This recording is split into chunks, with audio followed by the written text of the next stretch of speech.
All right, welcome everyone. We are really glad you're here with us today. My name is Scott from Blue Circle Health, and today we're talking about community. Living with type 1 diabetes can often feel really isolating, even when you're surrounded by people who care about you.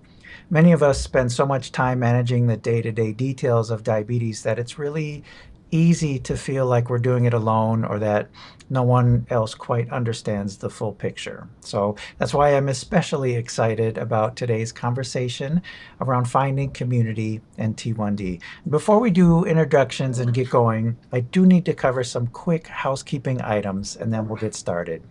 So we welcome and encourage you to use the chat feature along the way.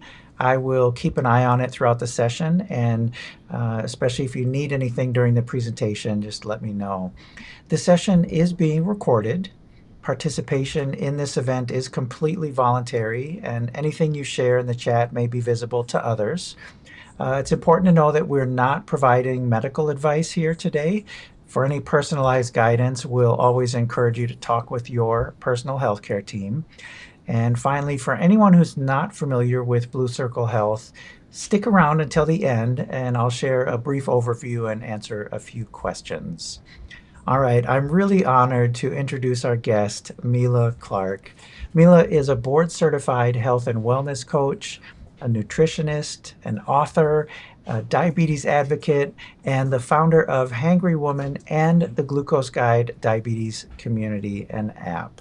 Mila's work centers on creating spaces where people with diabetes can feel understood, supported, and empowered, especially around food, blood sugars, and self-care, without any of that usual shame or pressure to be perfect. She brings both professional expertise and lived experience and deeply understands how powerful connection and community can be in shaping how we live with diabetes. Mila, thanks so much for being here.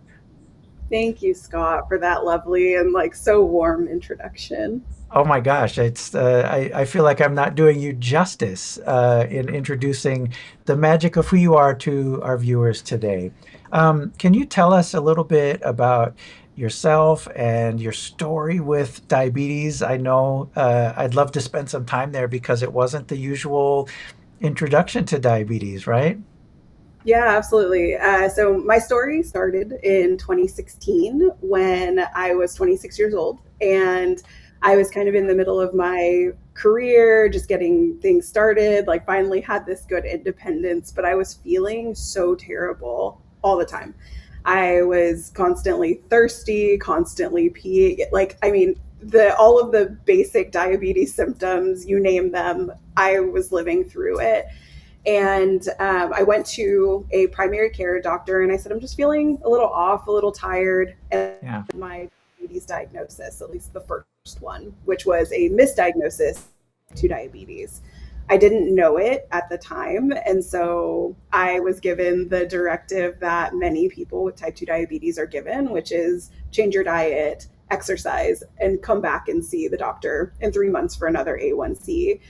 And as I was doing that, I felt like I just couldn't do enough to get my blood sugars into a good place.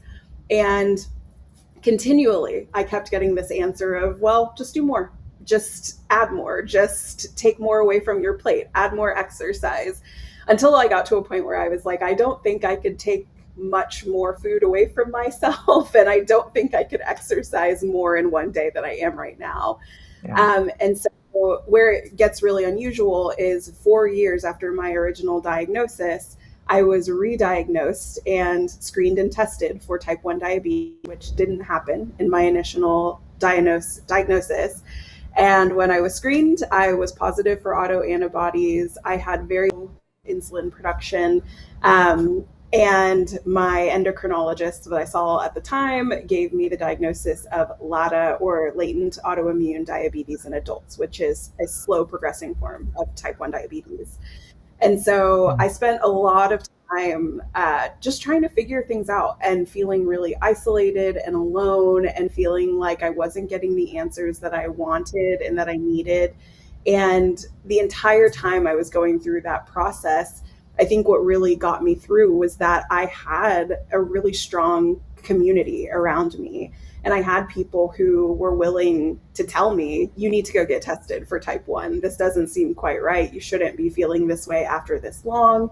Hmm. And that's really what pushed me to actually ask. I didn't believe the person who told me to get screened. I kind of thought, like, I don't know. The doctors know what they're talking about, Hey, and they're so if that's doctors, what they're talking right? Yeah, they're the about, exactly. specialist, they're the Like, expert.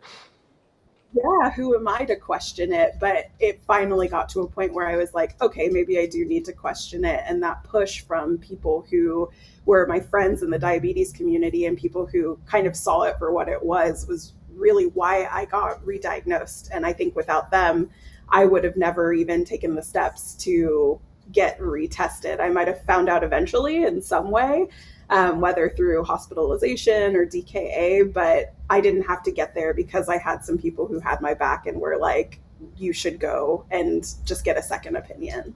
Yeah, that's amazing. And I want to spend some time. There's several layers of story buried in that quick few minutes there, right? So I'd love to spend some time kind of digging in on a few things around that.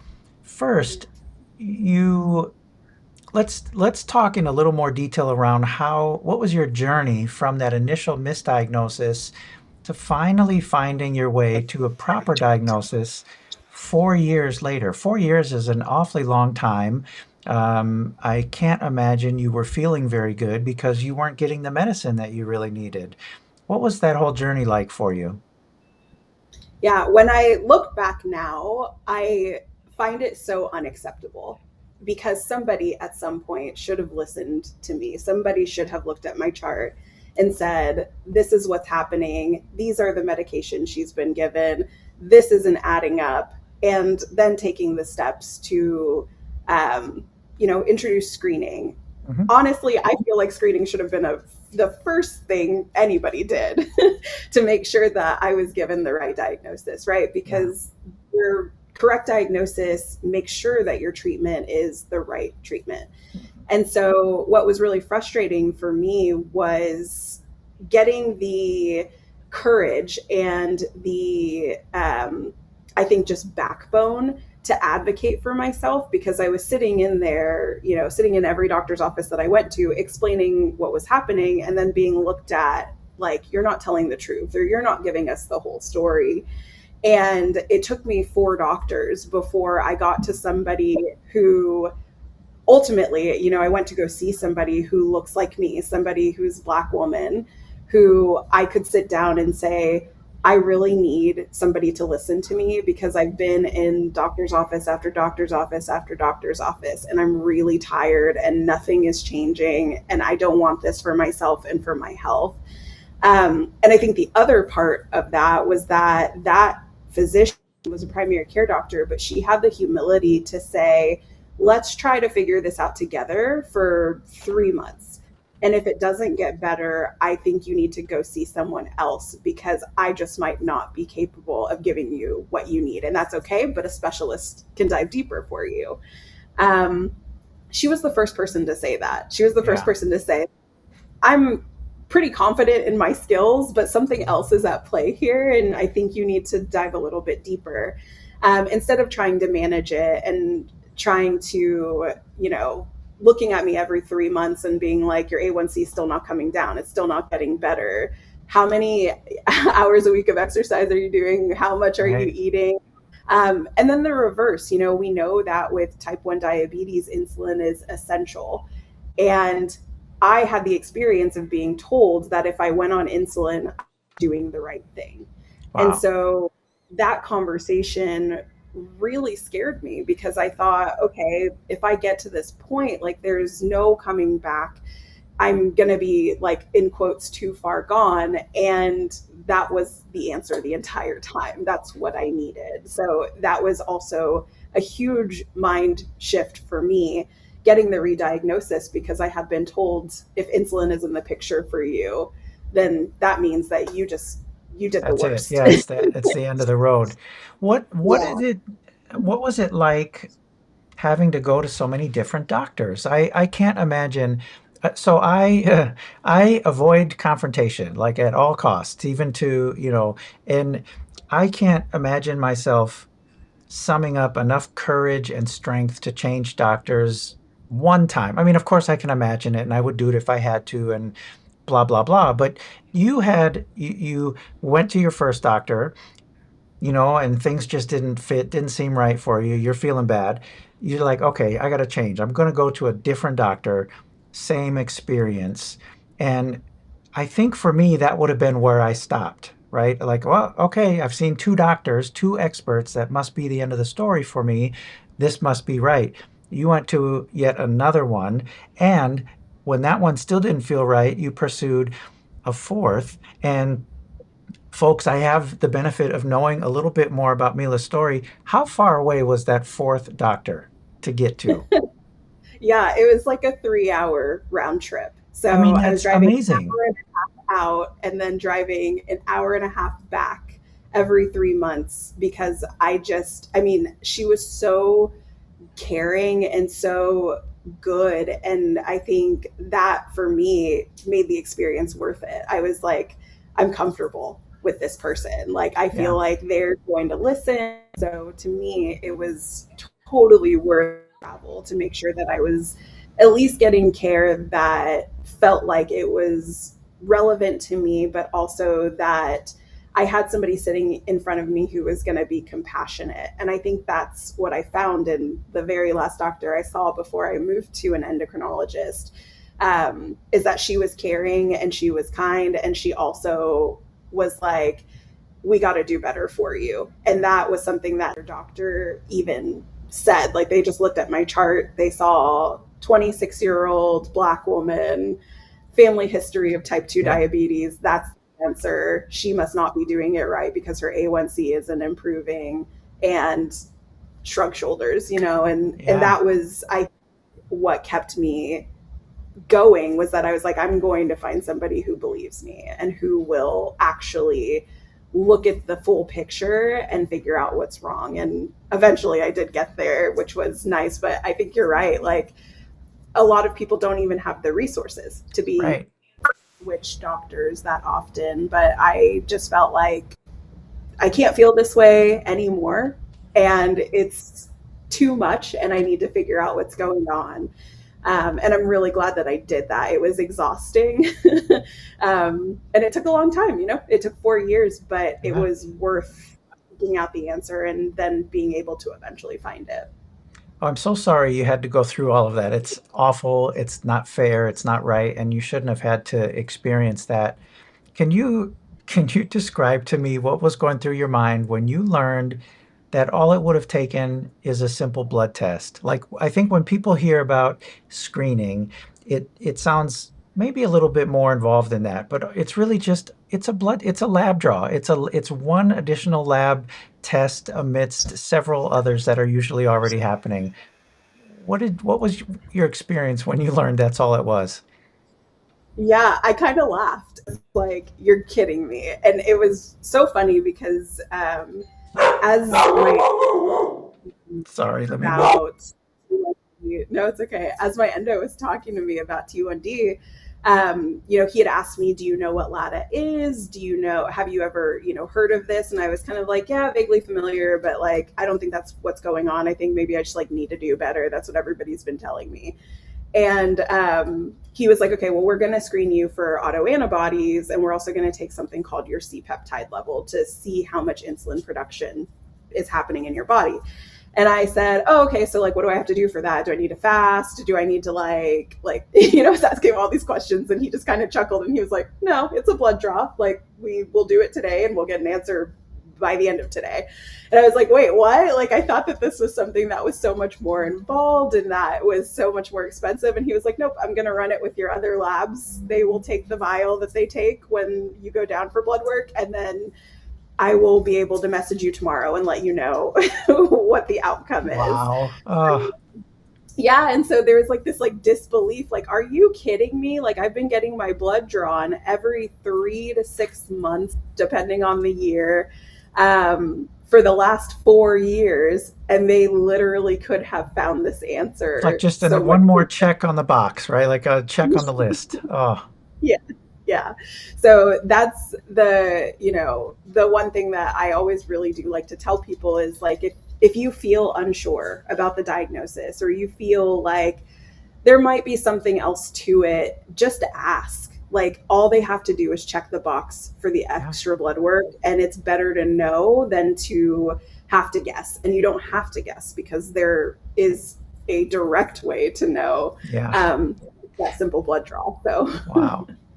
All right, I want to circle back to something else you mentioned, which also has a couple of layers that I want to explore a little bit. But you mentioned having a community of girlfriends around you during this time that really helped kind of buoy you and keep you afloat during this traumatic experience. And so at this point, let's like back up 4 years from your correct diagnosis. You are living as someone with type 2 diabetes, trying to figure out what that world looks like. Um, and you entered into the social media space. And the social media space, even still today, is not very warm and welcoming for the typical type 2 experience. But yet you took that brave step. Is that where you found those people who ended up pretty much saving your life, right? yeah, absolutely. So I started writing a food blog about changing my diet with type 2 diabetes. And people would ask me, what are you making? What are you cooking? How are you balancing your blood sugar with diet? And so I produced these, beautiful recipes, talk about how I was making them and why they were balanced for blood sugar, which kind of led me to where I am today. And during that time, there were these Twitter chats that happened called DSMA, social media advocacy. And it was led by this woman named Sharice Shockley, who also has LADA. And she was so kind and so welcoming to me. And I said, like, I know that your chat's for people with type 1, but like, I would love to just hop in. I want to get to know other people who are living with diabetes, like, even if it's not the same or doesn't seem the same. And she was like, absolutely, hop in, like, jump in, anytime, message me, email me anytime. Like, I'm here for you if you need it. And so she introduced me to so many other people who were also so incredibly just like kind and welcoming. And she was one of the first people who really stressed to me, like, you need to get your diagnosis double checked because something isn't quite right. Yeah. And I'm like, yeah, you don't know me. Like, we're strangers on the internet. How could you know this? Turns out she was right. But, that kind of opened the door for me to be able to talk to and meet other people who are living with diabetes. And then to really see that, oh my gosh, there's this like flourishing community of people who are all across the world and are connected, but maybe don't even know each other in person or never have seen each other in person, but they're having these like very in-depth conversations about the shared experience. Yeah. And so, yeah, to me, that was just so like beautiful, because I was like, here are people being vulnerable and talking about something that is really difficult to deal with. And at the same time, doing so with such care and compassion for each other, even though they're strangers. And for me, that was so just like novel and cool to see that people could come together in that way.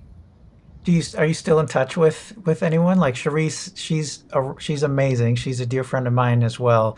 Are you still in touch with her and others that you met through that?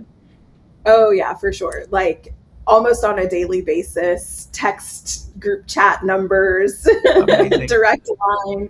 And it's like these long lasting friendships with people that have, I think, been core to how I feel about the success of my own diabetes management. Like, having those connections have helped me feel more confident and have helped me also want to help others the way that people have stepped up to help me. And it's kind of been like the running theme of why I do what I do. Yeah, I love that. We've got a great question from the chat. The question is around if those doctors who failed to accurately diagnose you, did they ever receive feedback or like a heads up, like, hey, you dropped the ball pretty bad on this one, buddy? I never went back there. I felt like, for me, it was about moving forward Mhm. for myself. Um, at the time, the guidance wasn't to screen patients with type 2 Yeah. for one diabetes. Like the doctors that treated me did what they knew how to do and what were within guidelines. I'm just kind of a unicorn and I slipped through. Um, so I think like when I think about that, like a part of it for me was that I really wanted to move forward. Like, do Absolutely. they deserve that feedback? Sure. But also for me, it was kind of like, I don't think that I am um, I don't know, like I know that it happens often to be misdiagnosed, like it's about 10% of the time. Um, but it was also kind of like, I had to live in that misery for so long and it was really, really difficult. And everything else forward was about just doing the best that I can with the information that I have moving forward. And Yeah. it would have been really hard for me, I think, to go back to that place and say, you misdiagnosed me, you got this wrong. It helps somebody else in the future, but I also think telling my story and sharing that directly with people does the same thing. Absolutely. Um, Yeah. yeah, I can totally see that. I would have trouble. I think I would see that much the same way. It was a traumatic experience. You survived, you're healing, you're moving forward, and it's like, I don't want to look back. And also, everything makes sense, 2020 hindsight, right? That cliche doesn't just come out of nowhere. yeah, yeah, 100%. And yeah, I think at the end of the day, like we have so much more information now than I did back in 2016 or even back in 2020 when I was re-diagnosed. And so I think the best thing that we can do now is be vocal as much as possible about screening, about double checking your diagnosis, any diagnosis, diabetes or not. Yeah. Making sure that you have the right answers so that you get the right treatment is so important. And just like small double check is really important. But the other thing for me also is that it's really important for me to tell people that I have LADA.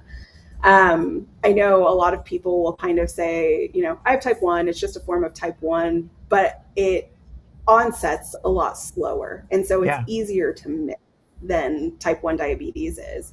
And so I want people to know LADA exists. And so, like, if something doesn't seem quite right, you may be in that little, Yeah. that space Hmm. of like, this is where your diagnosis is. Because with LADA, you don't automatically go, straight to all insulin. Right. You kind of phase in gradually, especially during your honeymoon period where you're still producing a little bit of insulin. And so it can be missed. And I want people to know it's a part of the diagnosis, it's a part of the story. And also you have to double check and you should double check. Like our doctors are capable, they're so smart, they are where they are because they are smart, but sometimes they miss things, and that it's okay to say, hey, I just want to double check just Hmm. to make sure everything is okay.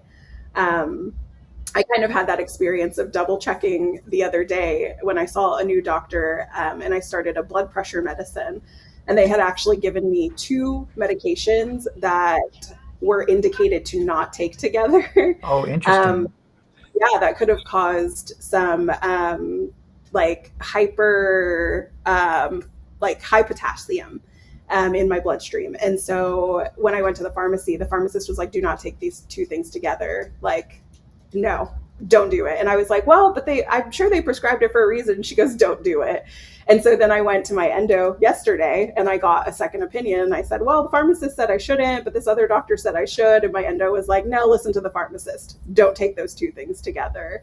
And so getting a second opinion, just getting a gut check can always be extra help that you need to get the right answer later and make sure that you are safe and that you're able to take care of diabetes in the best way possible. I think that's just a great example of the system. What you just described is a great example of the system working the way that it should, right? You've got some layers of protection, where in this case, the pharmacist stepped in and said, hey, something is not quite right here. We might need to take another look. And so that's a really great example. We've got another great question in the chat. The question is, was it hard to find out that you were diabetic? And I'm gonna kind of piggyback onto that question because you found out you were diabetic twice. The first time, right, you were diagnosed, misdiagnosed type 2, and you're thinking, okay, family history, all this stuff, like, but that's still, I'm sure there was some strong emotional response there. And so if you could tell us about what that was like for you, and then also describe what was going through your head when you got the LADA diagnosis. Yeah, I think the first time around, I was shocked, but I had this sense of disappointment in myself because the message around developing type 2 diabetes had always been that this was a life condition. This is something that you did to yourself. You're in this position because you put yourself in this position. And so for me, it was kind of this feeling of, okay, well, I got to pull myself up by my bootstraps. I got to like get my life together. I have to do all of these things and overhaul. And, I spent 4 years trying to like chase this norm of a normal A1C without any tools, without resources, um, you know, just like spinning my wheels, not making as much progress as I had wanted, or making the progress that I wanted, but getting there was not the right way to do it. Um, so I finally came to a point of acceptance, and I was like, you know what, if I'm going to have this diagnosis, like I'm going to wear it like a badge of honor. I'm going to be a good example. I'm going to do things as well as I can do. And I got to a point where I felt like, okay, I'm okay with this, but I got to like get it to, because it's still not getting better, even though I'm doing my best and trying to make it work. Um, I think the second time getting the LADA diagnosis was super difficult for me because I walked into the endo that day really with my mindset on that's not the answer. And like he'll give me some tools, or like maybe I'll finally get on insulin, or maybe he'll change up my medications. And like I can make this work. And I did not expect to get the call that said, so you actually have type 1 diabetes. I need you to come back. We need to discuss insulin. We need to discuss basal rates and bolusing. And we need to like talk about the medications that you're taking, discontinue them immediately. Like, it was like this whole change overnight. But I also had this kind of like, I don't know, like the message in my head the whole time was, if you get to this point of getting on insulin, then you have just messed up. And so that was really, really tough for me because I was like, well, is this happening because I messed up? Is this happening because I did something wrong? And like credit to my endo for really telling me like, there's nothing that you could do or can do in this situation except for us getting you the right treatment. And don't look at insulin as this negative. Like everything that you've been told for the last 4 years, just push it out. Like it does not apply. It is not the same. Um, but I do think for me, like it was just a shock because I was like, there's no way that I'm going through this again. But now I'm going through it with having to have this new learning curve of something completely different. And I think that's what was scary for me was I thought like, oh, this will be easy. I can just do this, and I can, I can work out, and I can, change my diet, and I can stress a little less, and like things will be okay. But I didn't I didn't think about the fact that like unless there is a cure for diabetes, this is your life forever now. Um, and that moment just kind of like hit me like a ton of bricks when I picked up my insulin for the I first time bet. at the pharmacy. And I was like, oh, okay, wait, like this is what I have to do forever now. And that just like that weight, I think felt really crushing at first. And it got better, of course, with time. Yeah. Can you tell us a little bit about what your current management setup is? Do you wear a CGM? Do you use a pump? Break it down for us. I do. So I use a Dexcom G7 for my continuous glucose monitoring, switching over to Freestyle Libre 3 Plus pretty soon with insurance changes. And then I also wear an Omnipod. So I mainly manage that way. And then I also do really like to take pump and CGM breaks when I can. So every 3 or 4 months, I'll kind of go back to doing things manually until I feel like wearing my pump again. And I really covet like being able to do both, being able to have the flexibility where I can manage very manually without any tech, no phone, no PDM screaming at me, no Omnipod screaming at me.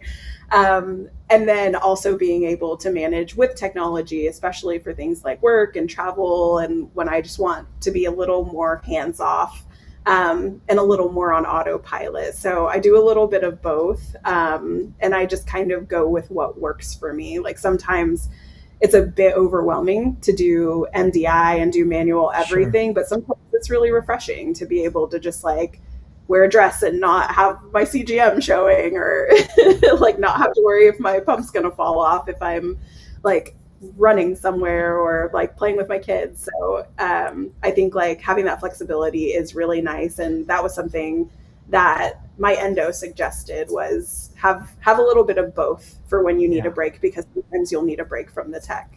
Yeah, I love that. I love that approach. It also, flexibility is really an important attribute when living with diabetes because even with a proper diagnosis, even with all the proper tools and medications and prescriptions, sometimes we do all the right things and our numbers just don't cooperate. And we have to be flexible enough to kind of cope with that, deal with it, not let it crush us, and move on again the next day. So I just love that that your endo has incorporated that flexible mindset to you. I think that's really a strength.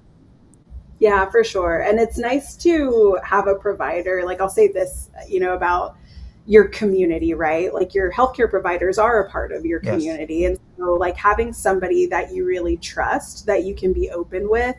Like yesterday, my endo asked me, so, you're struggling a little bit with your overnight blood sugars. Like, so how, like, what are you doing to pre-bolus for dinner? And I was like, I'm not even going to lie to you. I I might remember some days, but I don't think I remember all the time. Like if I remember, I do it, but if Yeah. I don't, correcting on the back end. And he just kind of started laughing and he was like, okay, well, thank you for being honest.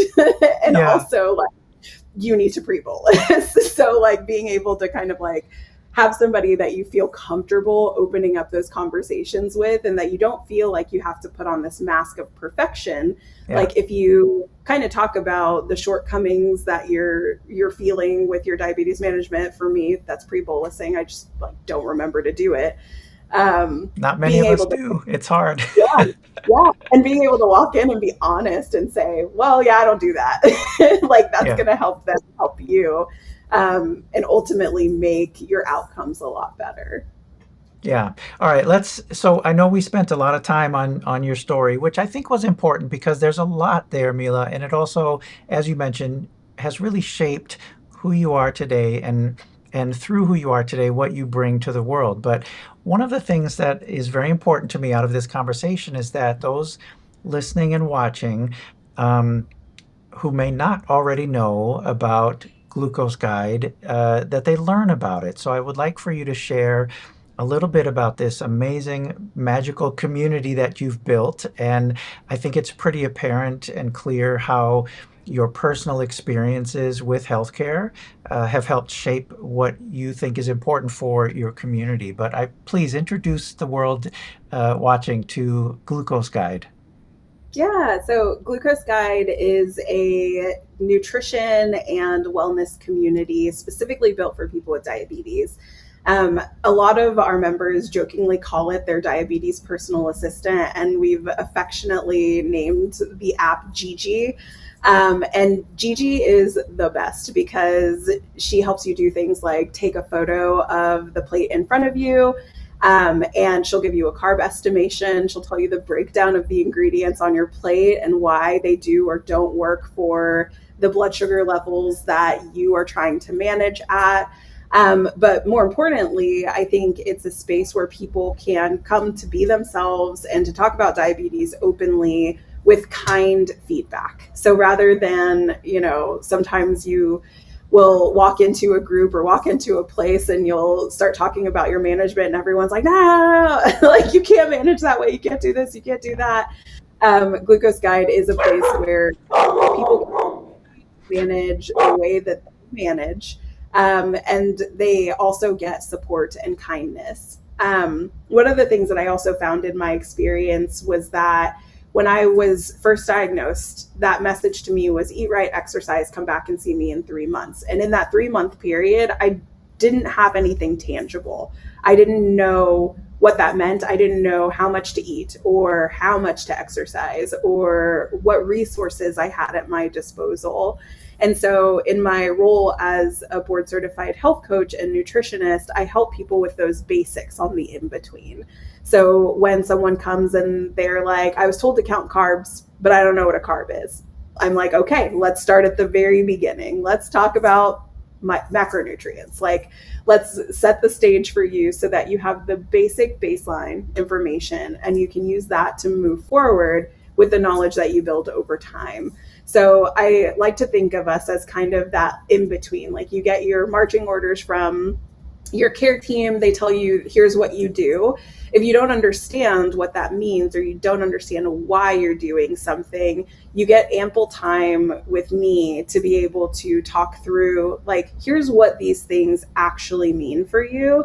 And then here, like, basically a translator, like translating, here's doctor speak, and then here's what you need to know. And then helping people kind of get on that path as an accountability partner and helping them through the process of being able to translate what they've been given and actually apply it to their everyday life. And I imagine another big step of that is, translate what they're given, apply it to their life, and then come back and talk about how is this actually working out for me and what adjustments do I need to make? Yep, exactly. And that's, I think, like some of the really great benefit of it is that we get to actually spend time on the things that somebody wants to learn. So, where you might have 20 minutes with your doctor and you have to like run in with a checklist and you're going through everything really fast to get it through in the appointment, we have longer appointments to be able to spend some time really going through that information. And then on the other side of it, being able to track and say, okay, here's where I started. Here's how I was feeling when I started. And now, we're looking at this a month or 2 months later. Here's where I am now. And here's where I see the progress or not. And to me, I think it's really important because it gives people that accountability. People actually want to come back. They actually follow up to say like, oh, we talked about this in our session and I tried it and I cannot believe it worked.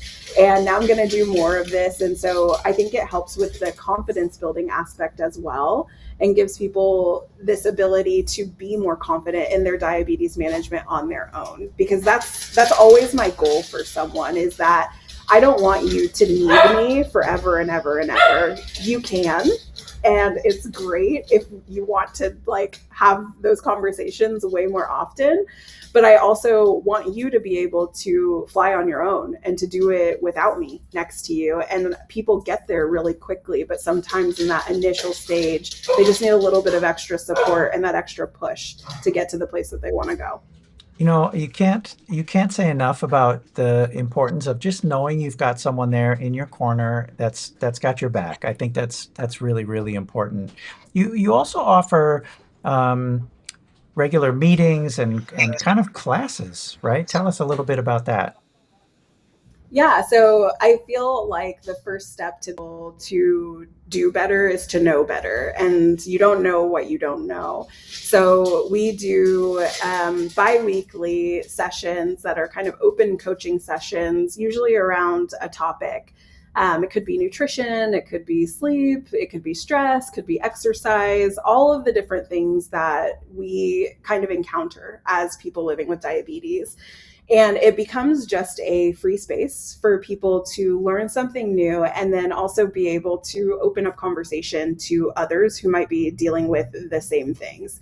One of the events that I absolutely love and I always get the best feedback on is one called our Vent event. And so it's literally a place where everyone can come and like share their grievances. It's like if you've ever seen the episode of Seinfeld, the Festivus grievances, it's like that. And so, people can come, they can air their grievances about diabetes. And in the very beginning of the session, I tell everyone, if you want help, let me know. And I can try and work it out with you. We can use this time to be able to figure it out together. If you don't want any help and you just want to vent, go ahead and do that and just tell us you don't want to hear from us, but you just want to put something out on the floor. And so it becomes a really good space for people to kind of air out the things that they're frustrated with about diabetes. But then on the other end, others can see, okay, I'm not alone in this feeling. Like I felt that too, or I've been there. And it usually ends up in some really great conversation that people can take some action away from. So we try and marry the community aspect with the education aspect at the same time so that people get what they need, where they need it, and when they need it. The other thing that I will say about the app, and everybody always asks me, why do you do this? Like, why do you do it this way? But we're a pay what you can structure. So if you can't pay anything, you can access the tools for free. If you can only pay $5, you pay $5. If you decide that you want to be super generous and you want to pay $100 a month, you can pay $100 a month. It's up to you. You can access it for free to whatever you decide. And I really love that because it gives people the ability to have access to tools and resources without feeling like they have to break the bank or without feeling like they have to give up something in their own life to be able to afford it. The whole goal is information sharing, is building that confidence, and is getting you that bridge to where you need to go to be able to manage diabetes in the best way for you. And so for me, making sure that the resource is accessible is so important. It makes it hard to run for sure, but it also, I think I'm at my happiest when I see that somebody is utilizing it in a way that really helps them. And that to me is worth everything. So that's another aspect that I think makes the community a little bit different, is that the resources are accessible for anyone wherever they are, and like whatever resources they have. Yeah, it's really generous of you to operate that way and make it available. And I think it's again another signal of you and your character and how important community has been throughout your journey with diabetes. Can you talk a little bit about you're very intentional about the tone and the environment, the feeling that someone has when they join your community. Can you talk about your intentions there and how you've designed that? Yeah, for me, it really feels like when you get diagnosed, you are scared. You probably have some anxiety about the diagnosis. You might not know where to go. You might not know where to start. You might not know anybody who's living with diabetes. And so if my community is your first encounter, I want to make sure that you know that you're welcome, that you're loved, that you are, worthy of support, that you have support, and that you've got resources. And so I try and lead with that feeling and that thought of like, if this was somebody's first experience right after their diagnosis, how should they feel when they are actually like actively looking for help and doing something that's going to help them be able to manage? I think with that, because of like the warmth of the community, the fact that like I greet every member, now I send an audio note to every member when they join so that they get like a cool little message from me that just says, hey, I'm a real person, like not a mega corporation running this, like just know you've got help, you've got support. And just making sure that people feel like, okay, they've got somebody that's got their back. The other part to me is really ensuring that, there is an openness for them as well to know that like you are welcome here and also you get what you give. So like if you are kind to others, if you are responsive in sharing your insights and your feedback, you are going to get that like tenfold from the community. So if you are a part, like you are a part. And so I think for me, that was really important. It was like, I wanted people to know you can also be active and you can also, I mean, you can be active, you can lurk, you can attend an event with your microphone and camera off. Like, you take away from it what you need, but like also in the spirit of like taking what you need, give back to someone else. And that is something that's always just been really personally important to me. And so I try and make sure that everyone who joins the community knows like there's a bit of a give and take here. And like to be truly a part of this community, like consider being in the giving spirit as well, and making sure that the people that come behind you get to benefit from the knowledge that you have, because they'll be better for it. And that's what we all want. We all want everybody who comes after us to feel better, to be better, to know more. And we can all play a part in doing that. I love that. Yeah, we can all make the world a little bit better than where we found it. Um, Two questions that I want to throw at you. One, um, what is the experience for someone that first joins? Do they need to enter like payment information, or like at what point through the journey of Glucose Guide do they start seeing opportunities to take advantage of some of the higher level services? And do they have to be concerned about financial abilities in order to make the most of that community aspect that I think is so important? Yeah. So no, you join for free. You can explore all of the resources that are there, and it's up to you if you ever decide to upgrade or if you ever decide to take advantage of the subscription. Um, and I do that purposefully. I do that because I don't want there to be barriers to entering the community. Just like any app, you'll run into paywalls. So if you decide that you want to take something a little further, or you want to use some of the more advanced features of the app, you'll hit a paywall, but it doesn't mean that you'll be denied access to any areas of the app. You might get like limited usage because you're on the free version or the free plan, but it's still extremely robust in terms of the features that are offered, even for free.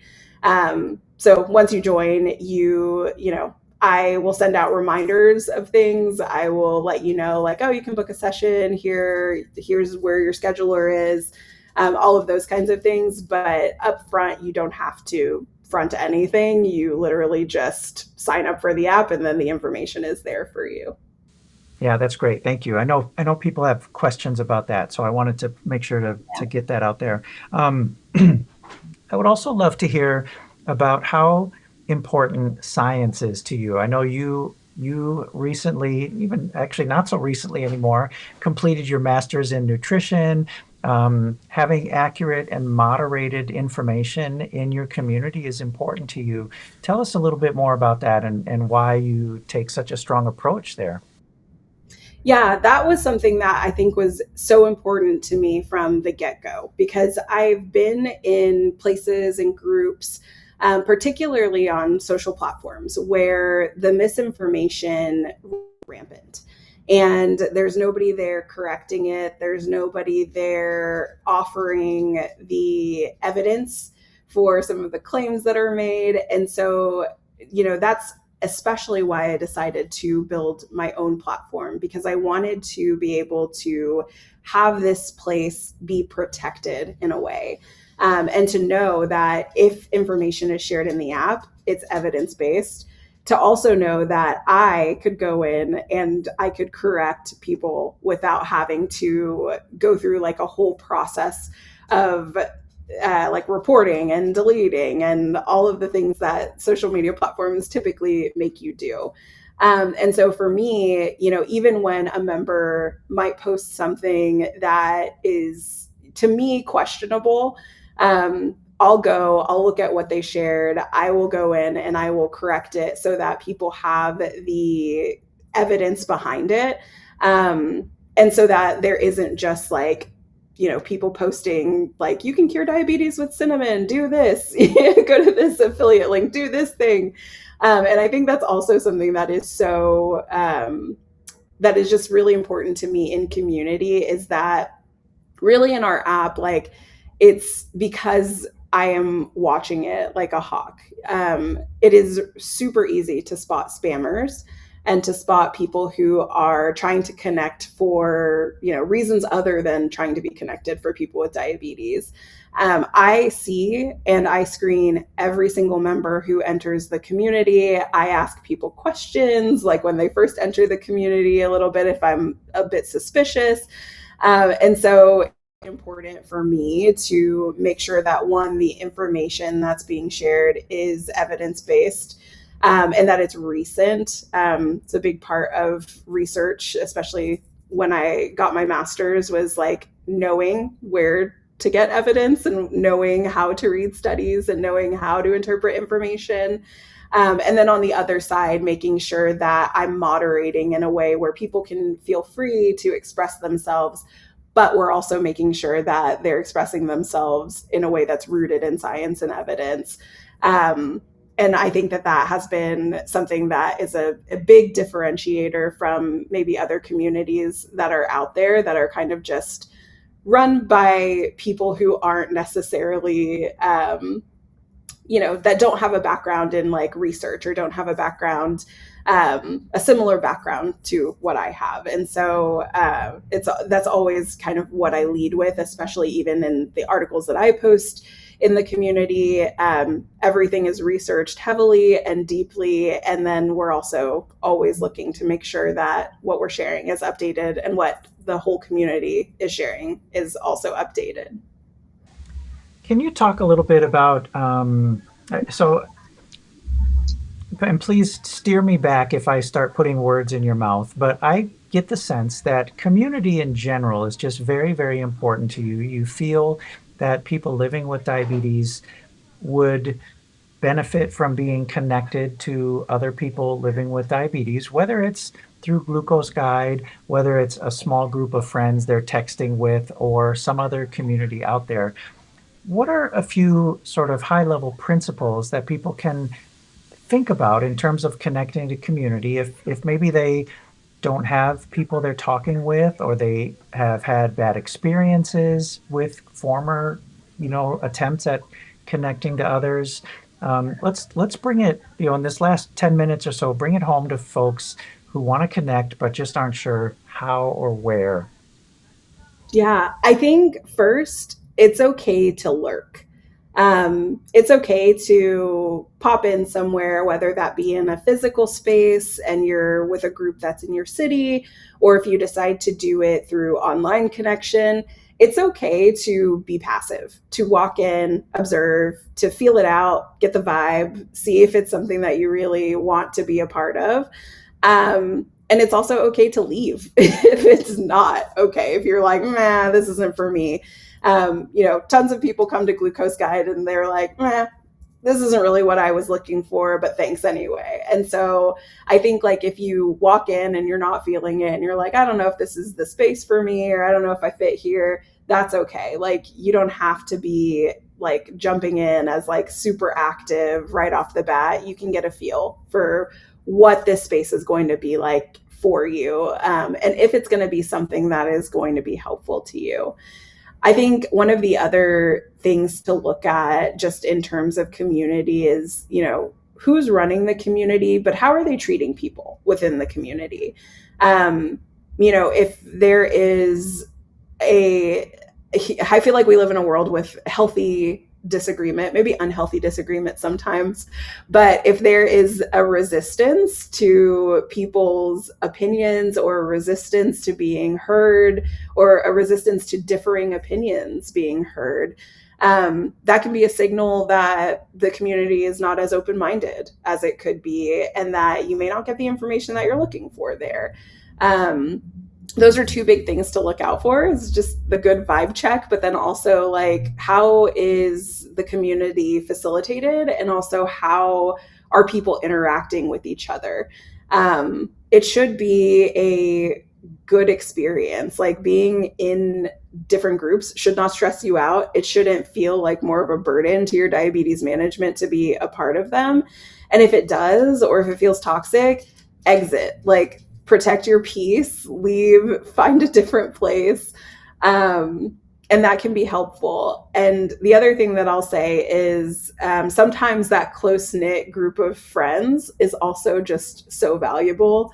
I talked about Charisse earlier, and I'll have to tell her I talked about her. Her ears are probably ringing today, but I'm in a group text with her and three of our other friends who are just amazing. And like we check in every so often. It's not an everyday thing, but we're all with each other. We talk about, I mean, it's evolved now to talk about way more than diabetes management because we've been friends for like almost a decade at this point. But like having that small group that exists outside of social media, outside of your phone in general, is just really nice.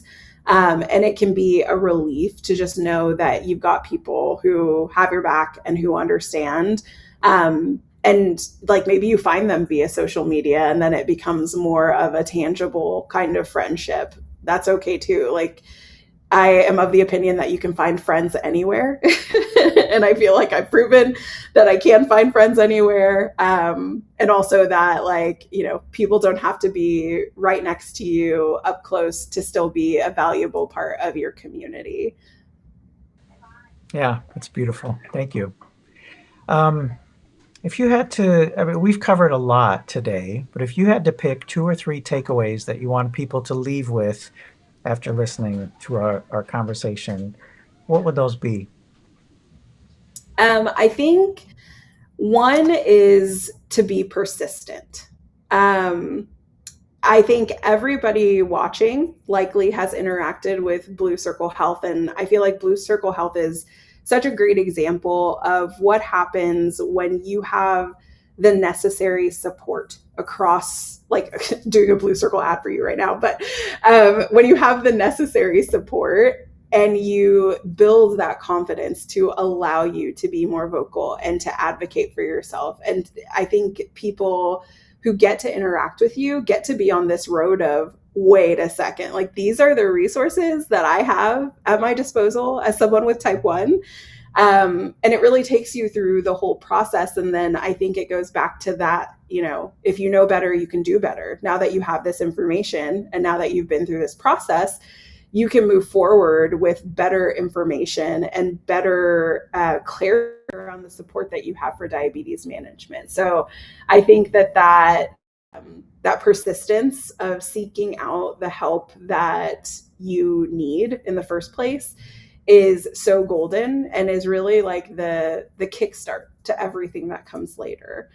I think the second thing would be that finding community can feel really difficult, but it's so worth it because it gives you the backup. It gives you the people in your corner.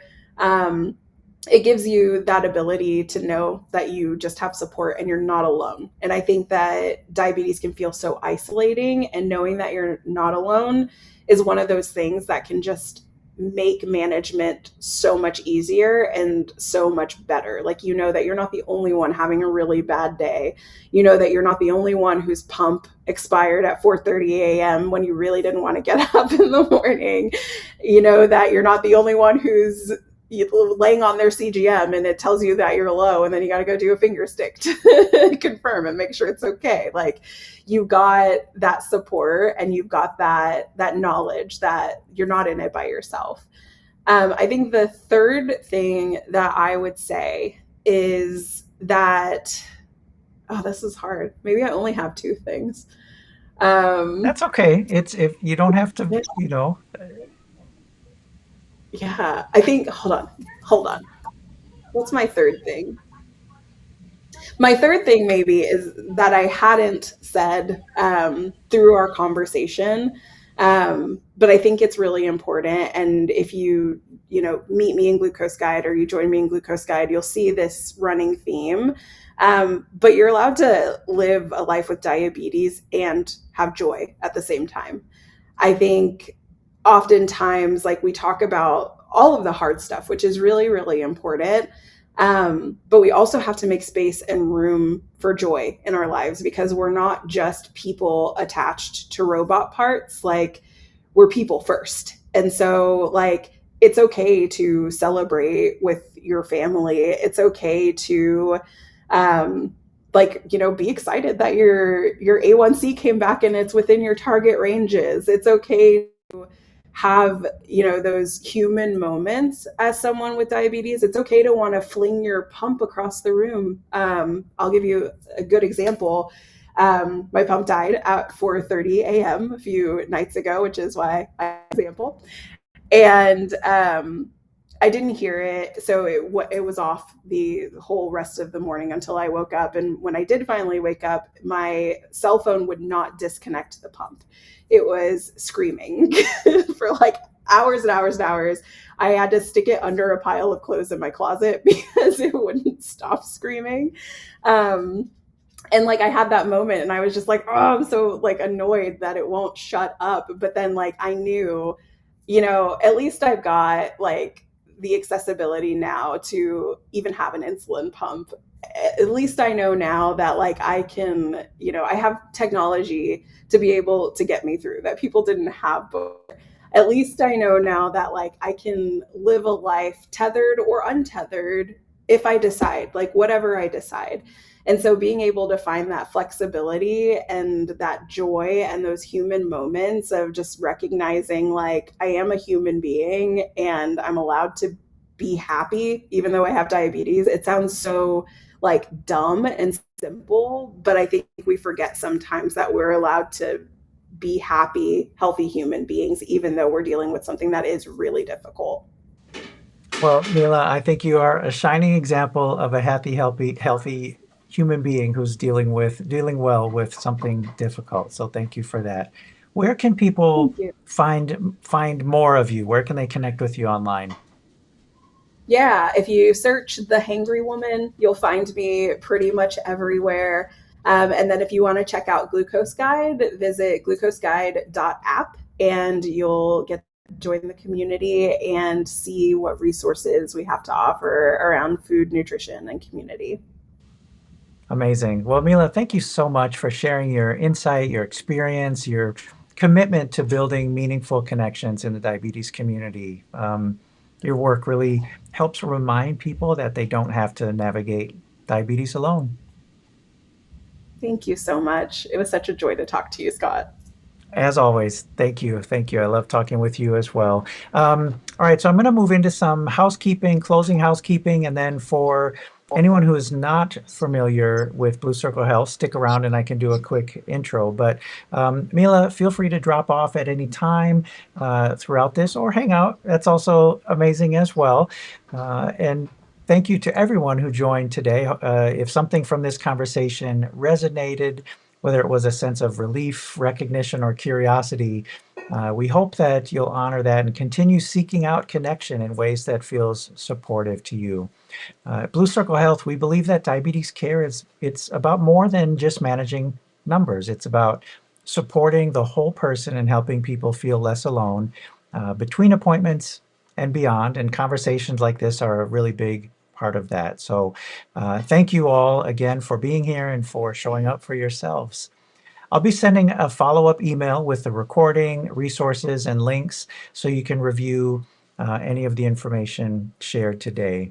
And then remember to check out our website. We have an events page there where you can stay up to date on future Blue Circle Health events like this, and that's at bluecirclehealth.org/events. Our next event coming up is our Spanish language group session. That's tomorrow evening for past and present Blue Circle Health program participants. And I'm also excited to share that our next podcast episode also features Mila. We are going Mila heavy this month, and I love it.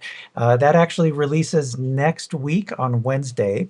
So if you want to hear more about her and her story, be sure to tune in. And that podcast, there'll be a link in the email, but it's called Around the Circle, Living Well with T1D. And then Next month's webinar is an introduction to diabetes advocacy with DPAC.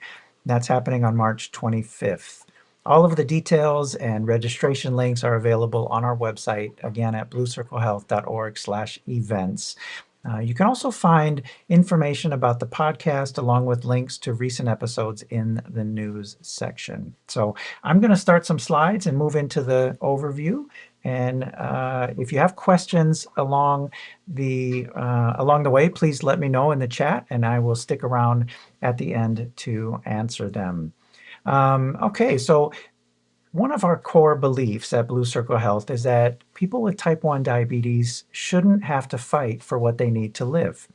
So Blue Circle Health created a free 6-month virtual clinical care, education, and support program for adults with type 1 diabetes. So you can focus on living, not just surviving. Our mission is threefold. It's to, one, learn the best ways to care for people living with type 1 diabetes. Two, to apply those learnings to care for as many as possible. And then three, to share our learnings to improve type 1 diabetes care everywhere. And Blue Circle Health is made possible thanks to generous funding from the Helmsley Charitable Trust. So, what exactly does it mean to have a clinical care virtual free program? Well, we offer a free and flexible program to extend care between your normal office visits. Our program is up to 6 months long. It's done entirely virtually over Zoom, text, and phone. You stay connected to your medical homes, and we send regular updates to them. Our services are all free, regardless of insurance and immigration status.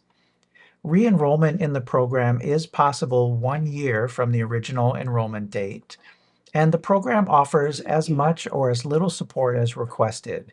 So you can take advantage of every service we offer or just pick the ones that you need. The graphic that you see on the right shows the available service lines, and I'll describe them in more detail, going counterclockwise, starting with clinical care. So clinical care, it's exactly what it sounds like. It's visits with an endocrinologist or advanced nurse practitioner. Next, we have insurance navigation. That is consultation with insurance specialists who can help you understand and maximize any insurance coverage you have.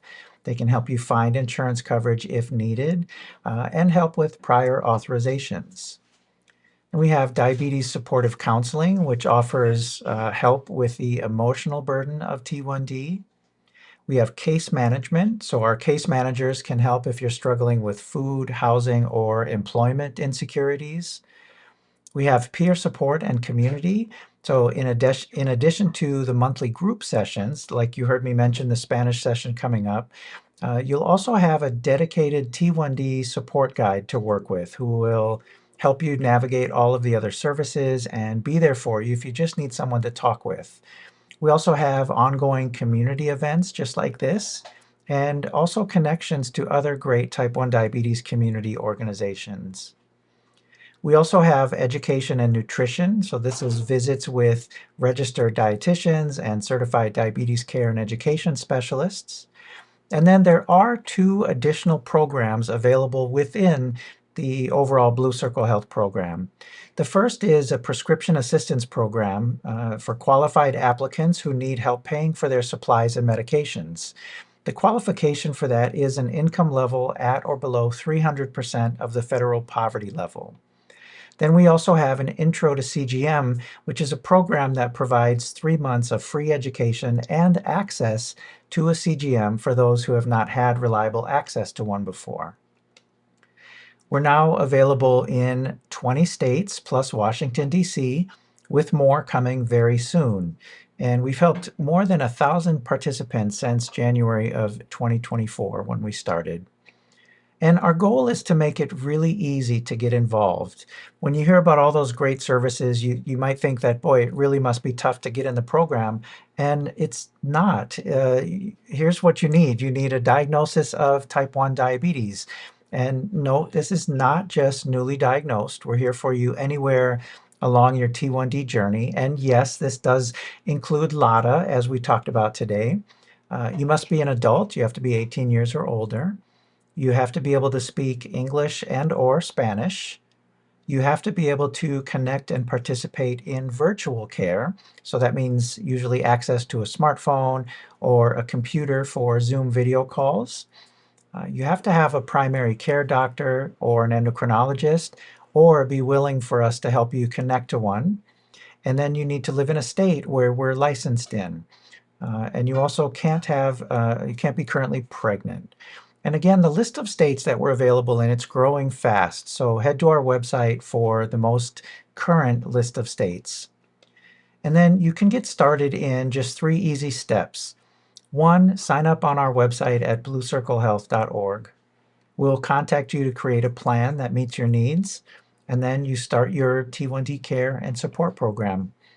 I'd love to play a short video from a few of the people who have gone through the program. It's about 3 minutes long, and while that's playing, go ahead and share any questions you might have in the chat. I'm happy to stick around and answer them. Here we go with the video. Explain it to people. I usually say, living with type 1 diabetes is pretty burdensome, complicated. It's really, really tough. challenging, too many ups and downs. I'm never not thinking about it. I lose a lot of sleep. It's very emotional. The only predictable thing about type 1 diabetes is that it's unpredictable. It makes me feel really vulnerable and afraid, and I don't like feeling afraid and vulnerable with my diabetes. My daughter was diagnosed when she was 3. You know, if I couldn't afford for both of us to get supplies, and I'll just literally take the shirt off my back, take the insulin out of my body and put it to her. Like, it's a battle every day. And insurance shouldn't be such a fight. I literally spent days on the phone calling the provider, calling the pharmacist, calling the insurance, calling the pre-op company, and then calling all those people again to tell each other what the other one said. It's like everyone's pointing their fingers at someone else. In the meantime, I'm watching my supplies dwindle away to nothing. Like, that's a constant fear, you know? And so things that feel like a fundamental right are out of reach for many people. It's just wrong.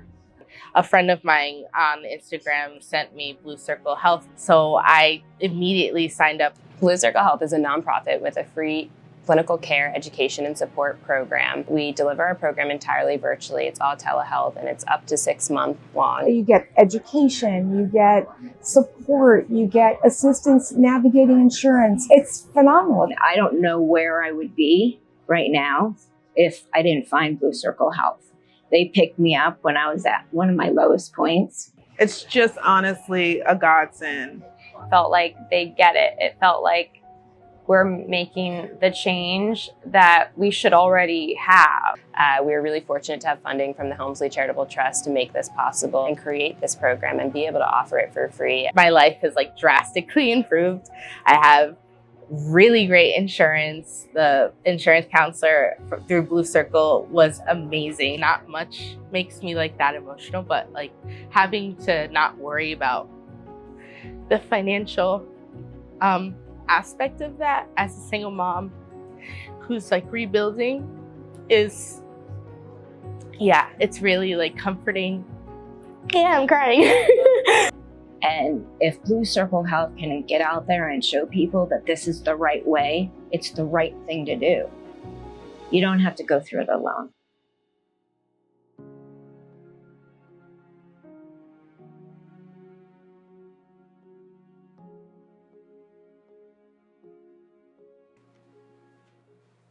All right, thanks for watching that. I don't see any questions in the chat, so I'm going to go ahead and end our webinar today. But thank you all so much for joining and sharing your experiences with us, and I hope to see you again sometime soon. Thank you.